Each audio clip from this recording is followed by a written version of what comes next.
Massive changes are coming for the Calgary Flames. Are they headed towards a rebuild or a retool? We'll break all this down for you coming up on this episode of Hattrick HQ. But before we get into it, just want to say that 81.3% of you guys watching this aren't subscribed. So if you're looking for a home for daily NHL content, look no further. Go down below, hit that like button, hit that subscribe button, because we'll keep you up to date on everything that's happening around the hockey world. But with that said, let's get right into the first topic of the video today, which is Flames may have a fire sale come trade deadline. And as we take a look at this quote from Elliot Friedman, he said, I do think that Lindholm and Hanifin and Tanev will be traded at some point this season. We'll see where that all goes. And I mean, obviously, Mark, this is something that's not very big surprise to everybody. This has been rumored around the NHL, probably the biggest rumor going around for a long time, that these three guys are probably going to find a new home come trade deadline, and it'll be really interesting to see where all these guys end up. Yeah, the big thing with Calgary is you see this team still trying to make that playoff hunt. But the big problem with that is if you have guys like Hanifin, Lindholm, and Tanev all on their last year of the deals and they're going to be UFAs, you can't really take the risk of making this push for the playoffs, not making it or getting knocked out first round and losing these guys to free agency. I mean, Calgary fans and Calgary management have seen the Gaudreau situation where they made the push, they lost Gaudreau for nothing. They did have to trade Matthew Tkachuk off, so they don't want to go through the situation again of losing everyone for pretty much nothing. So moving these guys are almost a guarantee in my eyes. Yeah, and there's no shock to everybody. Well, it is kind of a shock that the Flames team is struggling right now with the roster they got, with the goaltending defense that they do have. I mean, it just sucks to see that this team can't get it going. Another loss again just last night. I mean, it really sucks to see. I really do think that this team will be heading towards either a retool or a rebuild. It'll be really interesting to see what happens here, because I really just think a couple of moves could really fix this team, and we're going to get into a few of them here. And the first one we're going to talk about here is Noah Hanifin. He is one of the guys who Elliot Friedman did mention, and one of the teams he has been linked to is the Boston Bruins.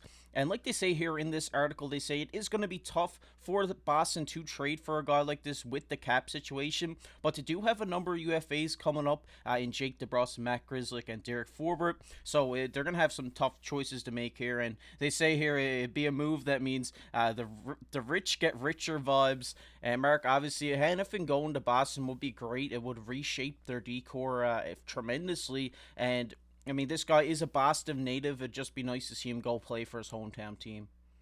The first thing is with the Bruins, I was fully expecting a drop off after Bergeron, Krejci. All these guys kind of retired and moved on, but they're still fighting as one of the top teams in the league. They're dominating the East right now. So I could see them going out and making a big splash. Obviously, like you said, the cap hit's the biggest issue. Maybe Calgary retains a bit. Boston pays a little more to get the retained. You could get the third team to get up to 75%. And the big thing with this, too, is if you're closer to deadline, the smaller the cap hit. So I think they could get this to work. It's going to cost a pretty penny. But the Bruins are in a win now window. They still have Pasta. They still have Marchand. There's so many pieces and a lot of players stepping up. And I think just adding a guy like Hanifin on the back end would be huge for them. You have a guy like McAvoy back there, Lindholm, and then you add Hanifin into this. This will be one of the top D pairings or D cores in the league. And I think they will look at this, and I think it would kind of propel them to get a closer shot at another Stanley Cup. Yeah, I definitely have to agree with you here. And the tough thing here is getting him to Boston in a trade. I really do think that an extension would be very easy for this team to pull off. It's just getting that initial cap sorted out to get this guy here. I really do think that adding a caliber player like Noah Hanifin would really boost this decor and really make them strong Stanley Cup contenders going into the playoffs. But there is a more realistic option here, and that is the Washington Capitals. And like they say here, they're considered to be a below average defense, and adding Hanifin could be very good. He's a very good top four blue liner who is solid at both ends of the ice. And you know, the Capitals, if they lose him after this season, they still have Sandin, Verhaeghe, and Alex Alexiev to go moving forward on the defensive end of thing. But Hanifin's contract fits what the team's timetable to win one last time before Ovi retires, and they'd have the inside track to re-sign him long term. And I really do think that if a trade does happen for Hanifin, I really do think that this is the more realistic option. Obviously, Washington's trying to shape this team to win one more time before Alex Ovechkin retires, and adding a guy like Noah Hanifin, who you could throw on their top line for defense, could really help this team out. Yeah, the big thing is the Capitals are struggling quite mightily right now, but you need to look at this as the team is not going to rebuild in the OV era. This is a guy that they've had since he was drafted. He's been their captain, their main piece. He's been everything for this organization. So I can't see them rebuilding. You look at it as in the Crosby standpoint, they're never going to rebuild in Pittsburgh with Crosby there. So I could see them going out, making this move. Do I think it's a smart one to move a lot of pieces for a guy like Hanifin and risk not signing him? Not really, but you need to keep your captain, your franchise player. You need to keep this guy happy and push for another cup.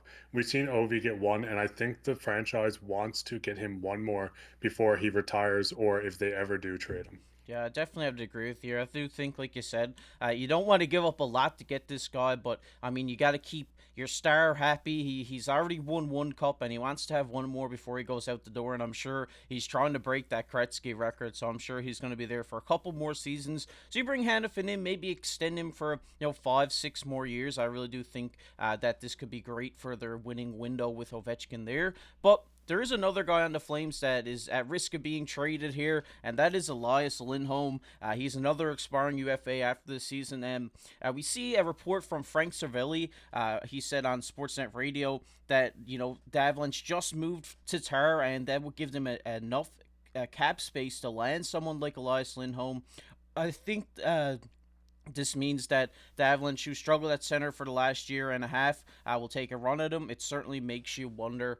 And obviously, the Avalanche have been struggling to find that second line center for, like they say, the last couple of seasons here. Really think you bring a guy like Lindholm here, a guy who can boost any top six and really help the Avalanche maybe secure themselves as contenders yet again. Yeah, ever since Nazem Kadri left Colorado and went to the Flames, they've kind of struggled to find that second center, like you said. I know they tried Newhook for a while. They did end up trading him to Montreal. They tried Ross Colton at the current moment, and they can't really find, like you said, that second line guy to step in and take over this role. So I think Lindholm would be absolutely perfect here. He's a two-way guy. He can play good on the defensive end. He can still put up points for you. So I think adding him to this top-heavy Avs team just to make this more of a contender, I think this is the perfect fit for both sides, and I could see an extension between the two for sure. Yeah, I definitely have to agree with you here. I mean, the Avalanche, they have so much talent there with McKinnon and Rantanen. You bring a guy like Lindholm in, I mean, it just makes them suitors for another Stanley Cup run. And I really hope that we get to see this move happen, because I really do think you could get this guy, not really cheap, but you get a first round pick, maybe a few prospects if Calgary's going into a rebuild. And I really do think that you could bring this guy here at cheap. Another team that I kind of interests me is the Winnipeg Jets, another team who struggled to find a second line center. And I really do think they have a lot of prospects there, a lot of picks that they can make work to move for a guy like Elias Lindholm. Yeah, no, the Jets are currently playing incredible. They really turned the season around. They kind of struggled to start out of the gates, but they've really kind of pushed themselves further. Gabe Vilardi came back from injury and looked outstanding for him. So I think this is another team, like you said, that could really benefit getting a guy like Lindholm. I don't know how likely the Flames are to help out their neighbors pretty much. So that's going to be the interesting part of it. Maybe this might be the sense of we kind of seen a few years ago where Florida, I believe, was a trade it's for Duclair and Ottawa didn't want to trade with them. But between a bit of shenanigans between three teams with the Sharks, they did get the deals done. So we might see this happen as well. Yeah, I definitely have to agree with you. And the last guy we're going to talk about today here is Chris Tanev, a guy who we've talked about a lot here on the channel, but there has been some new teams come up in discussion from Kevin Weeks. He says, the top destinations right now for Chris Tanev are the New Jersey Devils and the Dallas Stars. And the first one we're going to talk about here is the Devils. Obviously, Dougie Hamilton went out with a season-ending injury. The team's going to put him on LTIR, which is going to open up $9 million for the team to spend. They aren't going to spend it all in one place, so allocating half or less with cap retention to a strong defensive presence on the right side to fill some holes seems like a very good move. And like they say here, obviously Dougie Hamilton really sucks that he's out for the season. It seems like he's been struggling with some stuff here the last couple of seasons. But you bring in a guy like Chris Tanev to kind of solidify this blue line while he's out, and then if he comes back come playoff time, you just slide this guy down within the pairings. And I really do think that this guy could be a great add for this New Jersey Devils team. The big thing with the Devils, I think their main priority is to upgrade goaltending, But when you do look at this, that $9 million, I know losing Dougie for the regular season is going to be a little hard for the team to kind of build around. But if you can bring in a guy like Tanev and another goalie, this is perfect. You bring back Dougie Hamilton in the playoffs. You add two top pairing right-handed defensemen in Tanev and Dougie. You can bring in another goalie. If Tanev walks in free agency, it doesn't really matter. You still get Dougie back to start next year. So it is a blessing in disguise to have this 9 million. And I think Tanev will and would fit perfectly on this team. Like you said, he can fill out that top role while Dougie's out. He can be a shutdown guy. And then come playoff time, you slide your top right-handed defenseman to the second pairing, and then you bring back your other top-handed right-handed defenseman. So I think it'd be a perfect situation for the Devils to go out and grab a guy like this. Yeah, I definitely have to agree with you. He's not going to bring the offensive firepower like Dougie Hamilton does, but he's a great stay-at-home defenseman. He knows how to block a few shots. He's going to, get you a few steals with his stick every game. He's just such a great stay-at-home defenseman, and adding a guy like this could really shut down some top lines for some teams' offenses for the rest of the season for the New Jersey Devils. But another team that is looking at Chris Tanev here is the Dallas Stars, and as they say here, Ryan Suter is no longer a viable top pairing option. He may even be a fourth defenseman at best at this point. Obviously, he's aging now. He's not the defenseman he once was, but it says this team needs a defensive upgrade, and they could even push so they could push further into the playoffs this season. The only goal is to win the Stanley Cup for the Stars. They're going to have a very tough time doing with the defenseman as is. Adding another great defensive piece in Tanev would do a lot for them, but they will have to find the cap space. And this is kind of similar to the Noah Hanifin situation. They are dealing with a little bit of cap space here in Dallas. I really do think that they can make it work to bringing in a guy like this, because bringing in this guy to play on the top line, slot him in at the right-handed position, really do think that, like we say here for New Jersey, he could really come in, help shut down these top offenses, and really make Dallas push for the Stanley Cup, while Joe Pavelski and all these guys are still in the league. Yeah, the main thing is you look at Heiskanen, and I think Tanev would be the perfect pairing defenseman with him. You put Tanev on the right, Heiskanen on the left. You get a shutdown guy in Heiskanen who can still put up 75, 80 points for you as a defenseman. And then you get a complete shutdown defenseman in Tanev. He's a big body. He plays exactly how Western Conference team plays and how the playoffs are kind of played. Just a physical guy putting his body on the line. So I think he fits almost on any team. And I think if you can slot him up there with Heiskanen, I think two of these guys were almost incredible and perfect together. So it's definitely a player that Dallas should have to look at. Like you said, they do have a bit of an aging core.